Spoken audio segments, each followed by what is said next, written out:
Gautam Buddha was called Shakyamuni, the sage of the Shakyas. My question is, were the Shakyas and the Sakas, the Scythians, the same? Was Gautam Buddha a Scythian? That's an interesting question. So even I used to believe, 10 years ago or so, that the Shakyas and the Sakas or the Shakas were the same. It may not be the case. So who were the Scythians, the Sakas or the Shakas? These were Indian origin nomadic people. So in the old days, in the days of the Vedas, in the Puranas, in the Vedic age, there were multiple waves of migration out of India to the west, to the north and the west. And the people who migrated out of India went and settled down in Persia, to the west of Persia, and all across Central Asia. And after a few years, after a few decades, maybe a couple of centuries, they kind of gave up some of the values and some of the traditions of India. So they no longer followed the Vedic lifestyle properly. So that's why they were given the name of mlechas.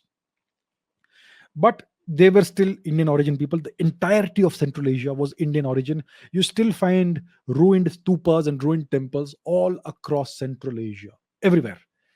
You even find ruins of Hindu temples in Georgia and Armenia and places like that in the Caucasus region, and there must be many more.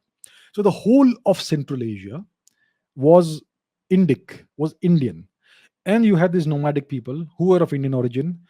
We know what they looked like based on their DNA analysis. They had light brown skin, brown eyes, and dark hair, and they were reasonably tall. So these were known as the Scythians. The Scythians ruled the Central Asian steppe region. Right, they were nomads and they were very powerful warriors, but they did not stay in one place for long. They were nomads. So these were the Scythians, and eventually, about 2,000 years ago, they reintroduced themselves into India. They conquered parts of northern and western India, and they assimilated very harmoniously within the Indian population because they essentially were the same people, the same culture. There was no significant difference between Indians and Scythians genetically or culturally. So the assimilation was very harmonious. And you had many great Scythian kings in Western India. Rudra Daman, Rudra, forget all the names, but you had these great Mahakshatrapas, especially in Western India, in Gujarat, Saurashtra, etc. They controlled India's great ports that did all the trade with Rome, etc., Egypt, and so on. So these were the Scythians, Indo-Scythians, and the Central Asian Scythians, the same people. One could also consider the Kushans to be the easternmost Scythians. So these guys, the Scythians, re-entered India about 2,200 or so years before today, approximately. Now, Gautam Buddha,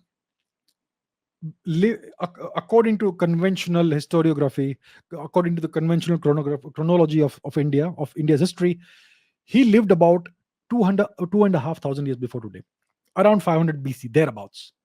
Uh, that's what the official consensus is. So if he lived in 500 BC approximately, that would predate the time of the Scythian reintroduction into India by about 3 centuries, right? Because during the Mauryan era, or before the Mauryan dynasty, before the Mauryas, you had the Nanda dynasty, right? During the time of the Nanda dynasty, there was no significant intrusion of Scythians into India, none whatsoever, almost, right? And so, therefore, it is unlikely that Gautam Buddha, Siddhartha Gautam, the prince of the Shakya people, would have been a Scythian. So maybe it's just a coincidence that you had a clan of people or a community of people, Kshatriyas, warriors, who were called the Shakya people, and to whom Gautam Buddha belonged. So most likely, I would say that the Shakyas of northern India, present day Nepal and Bihar, etc., most likely they were not Scythians, right? So that's what I can conclude based on the chronology and all of this historical background. So most likely Gautam Buddha was not a Scythian. He was a northern Indian Kshatriya from a princely from an aristocratic royal family.